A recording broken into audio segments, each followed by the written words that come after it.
Welcome to the Sock Door Podcast, where life is messy, but we always find meaning in it.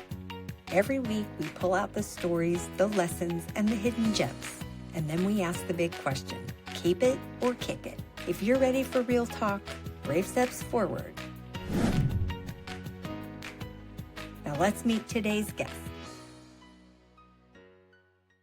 Hey listeners, today we are welcoming Trent Begley. He is someone who has spent 30 plus, maybe close to 40 years in the roofing industry.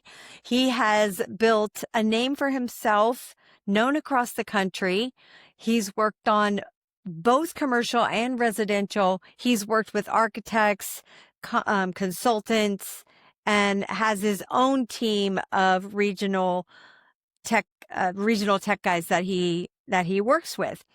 He is especially, I would say, proud of the fact that he has built a name for himself, been in this industry for such a long time, and you'll get to hear why in just a few moments. I know that his stories and insights are actually going to inspire you, maybe to stay on one side of it where you stay in an industry for a very long time. There are multiple perks for that. Or it inspires you to look into the trades and maybe do something in that end if you're considering it. So let's dive in. Trent, we're so glad to have you here today. Tell me a little bit about, you've done some amazing things in your career. If you would just tell me a little bit about, give me a couple highlights in the, 40 years that you've been doing this, of the things that you feel were the most prominent throughout your career, things that really stood out to you as you went through a almost 40-year career in roofing. Basically, started out on the roof as an apprentice, became a journeyman roofer. Very proud of that in the Union, Local 36 out of Southern California. Then moved back east with my family, and I became a field technical manager. And from there, I moved up to a regional manager. Always basically loved what I did, loved being outside. I think that I couldn't do an inside job. So I think that this was meant for me. And I, say my blessings every day that I get to be outside every day. Most of the time I get to see the sunrise, and it's a beautiful sight every day. That's amazing. That's amazing. So when people hear, well, let me ask you this. Out of what do you find you're most passionate about within the roofing industry? What is it that drives you?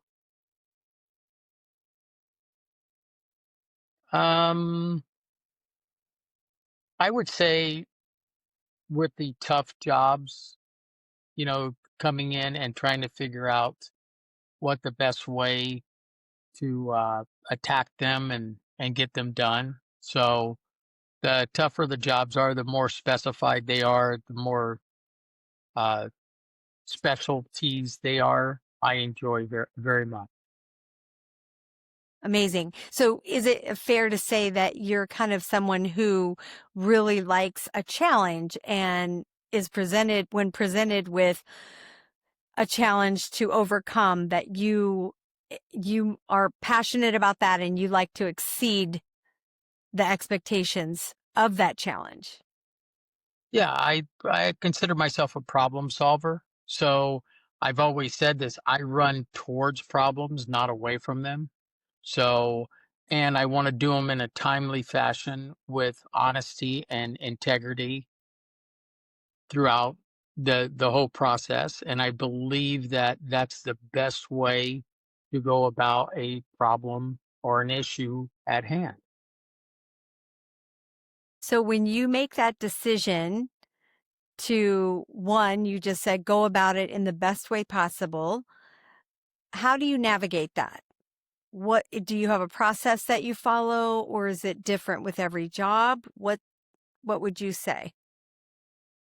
Well, it's different because of the human factor. And, there's people that are upset because seriously, their roof's leaking or their building's leaking and they want the water to stop coming in. So, um, or they have a issue with a product or something else. So, Hmm.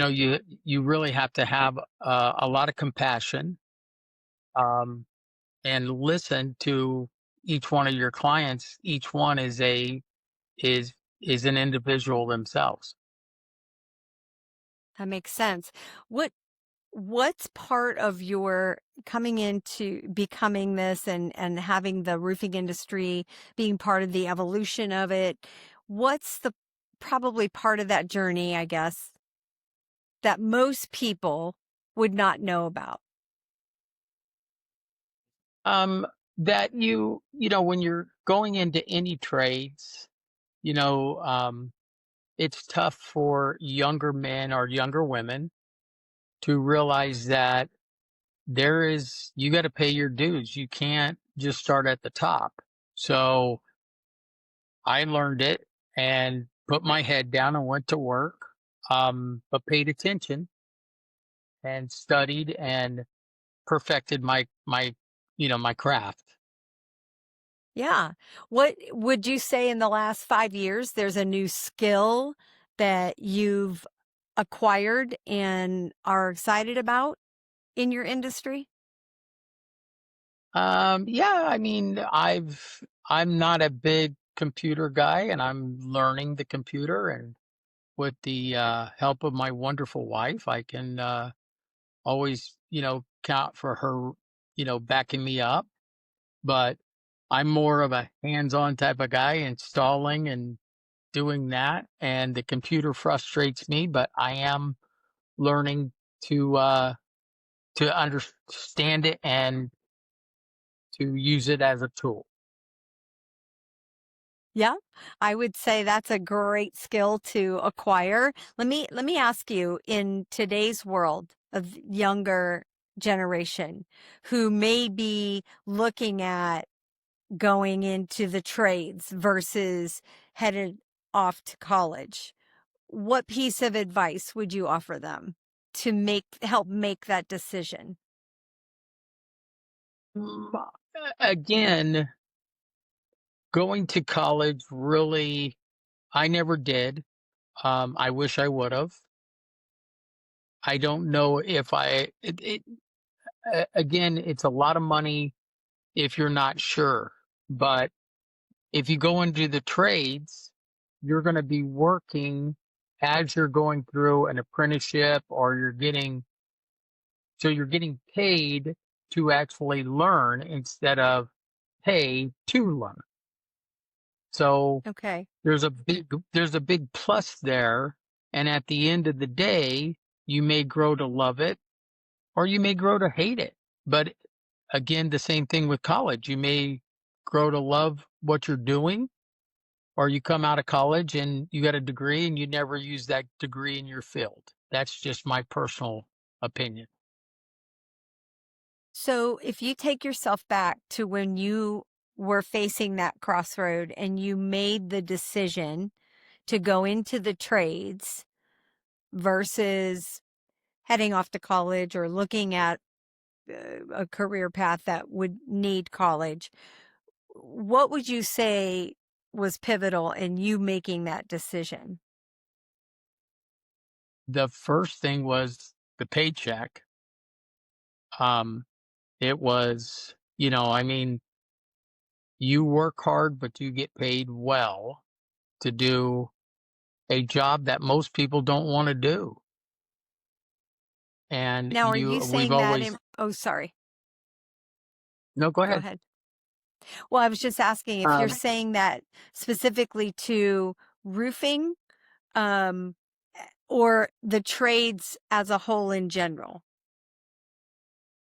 Roofing's probably one of the most dangerous and brutal on your body because you're outside, you don't have any the direct sunlight. It's 100, 110 degrees out, and you're up on a roof installing a roof.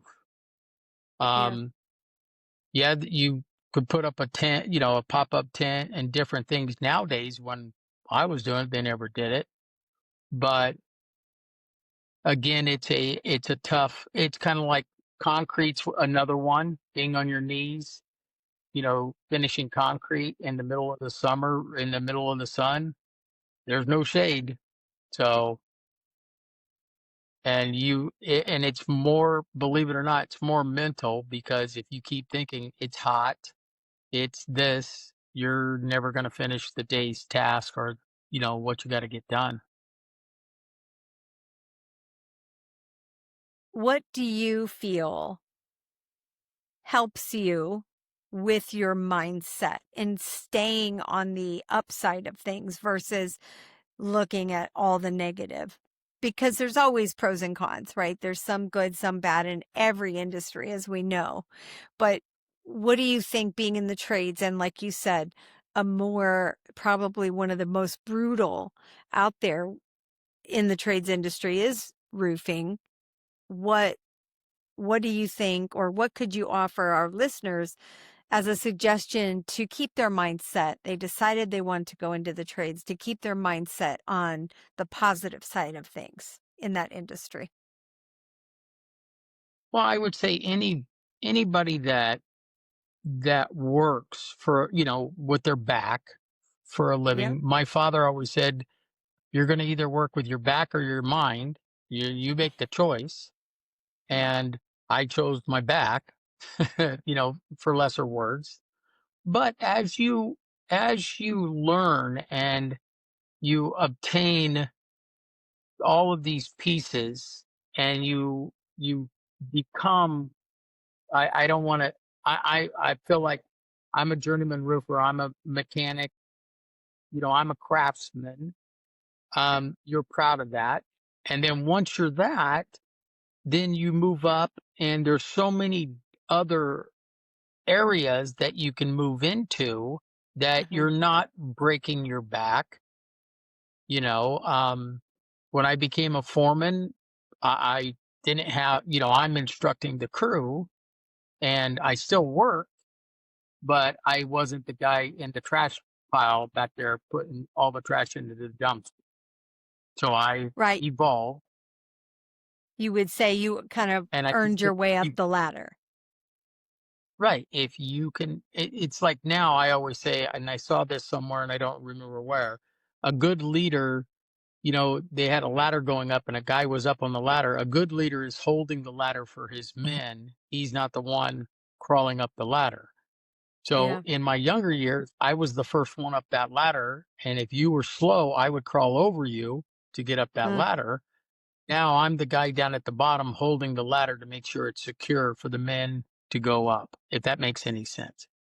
it does. What do you think in the trades industry makes a good leader? What are the top three qualities of a good leader and tradesman? Again, um, caring, compassion for your men, because, if if they don't feel like they have someone on their side or in their corner or going to back them, even if they do make a mistake, because we all do, none of us are perfect. Um, it's hard, for a person in the trades, if they're always being, yelled at, and basically, get the job done and never get any perks on the other side of it. In all your years in the trade of roofing, did you come across a mentor that you would I say came, gave you the best advice and help? I came across a few of them. My first foreman taught me a lot. He was a perfectionist, and he trained me to do the job, and it had to be perfect all the time.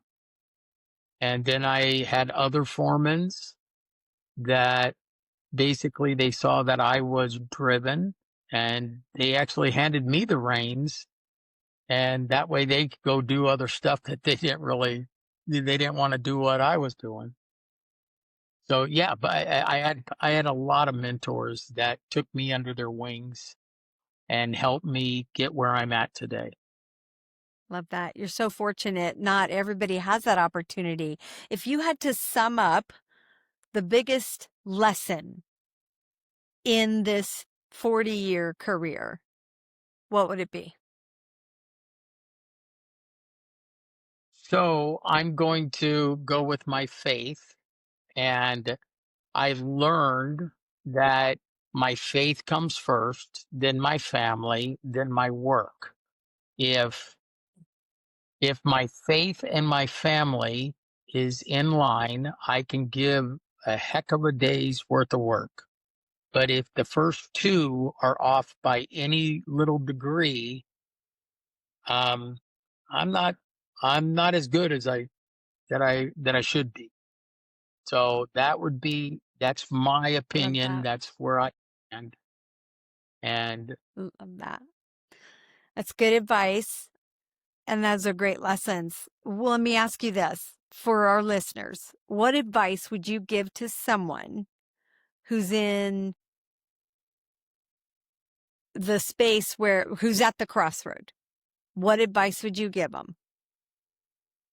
crossroad of what? The crossroad The of going. crossroad of, do I want to be in the trades or do I want to head to college?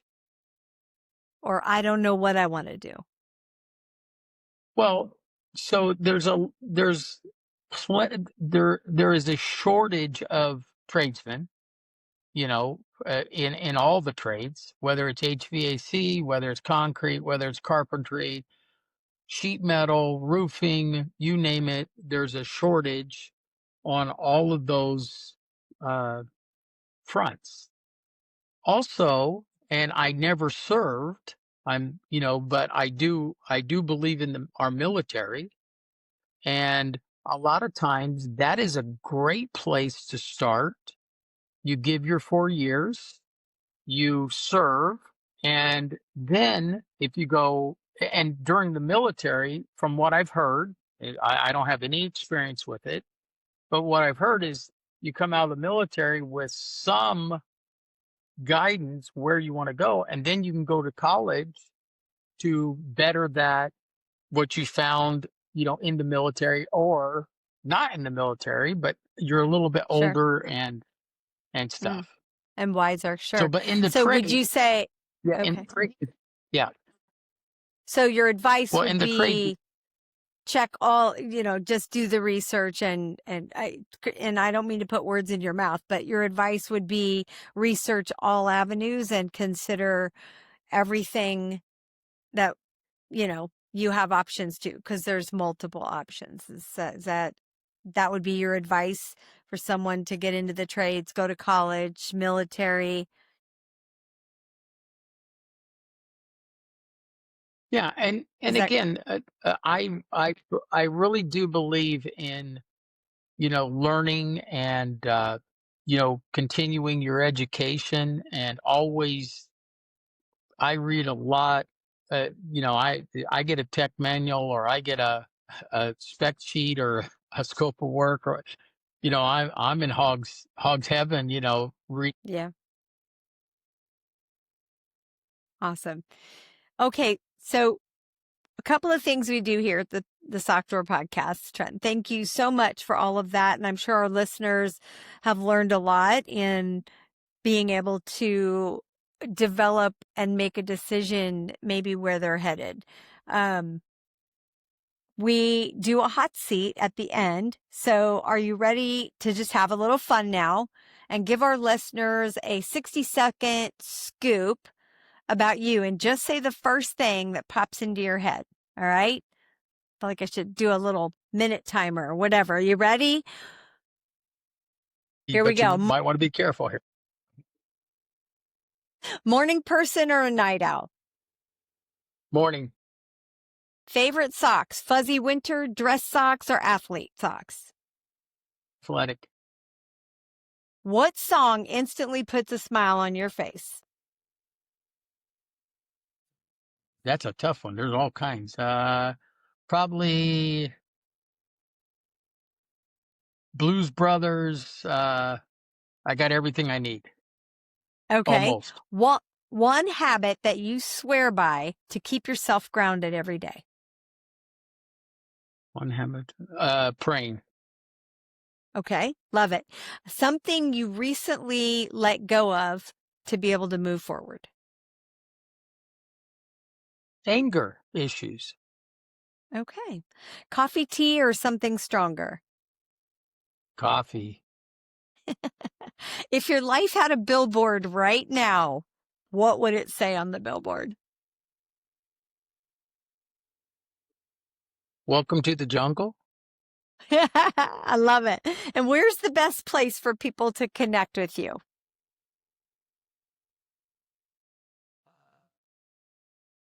That just call me or email me at Okay. TrentB1229@yahoo.com. Perfect. All right. So listen, this is our signature question at SDP. And before we close, this is my favorite part of the show. Every guest on the Sock Door podcast leaves our listeners with one tiny dare, something simple, maybe brave, maybe even a little uncomfortable for them, but it's something our listeners can try this week. It's kind of our way of turning these conversations into real action for our guests, for our listeners. So, Trent, what's your tiny dare for our listeners this week? I would say so, and again, this works for me. Get outside, walk. It doesn't matter how far, it doesn't matter how long. Just listen to nature and just for 5 minutes, please. You'll I you'll love it. you'll really enjoy it. Awesome. All right, listeners, now it's your turn. Take this tiny dare and let us know how it goes. You can tag me on social media at Instagram, Facebook, LinkedIn, TikTok, all the things, right? Find at One Brave Step or drop a comment wherever you're listening. I love hearing the stories, and who knows, we may even share your story right here on a future episode. So until next week, y'all, stay brave. All right, Sock Door family, that's a wrap on today's Drawer Dump. Big thanks to our guests for sharing their story and their heart with us. Until next time.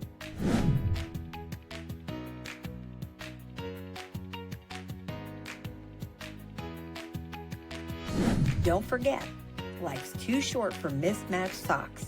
Retire the ones with holes, inspire the ones that still shine. See you soon.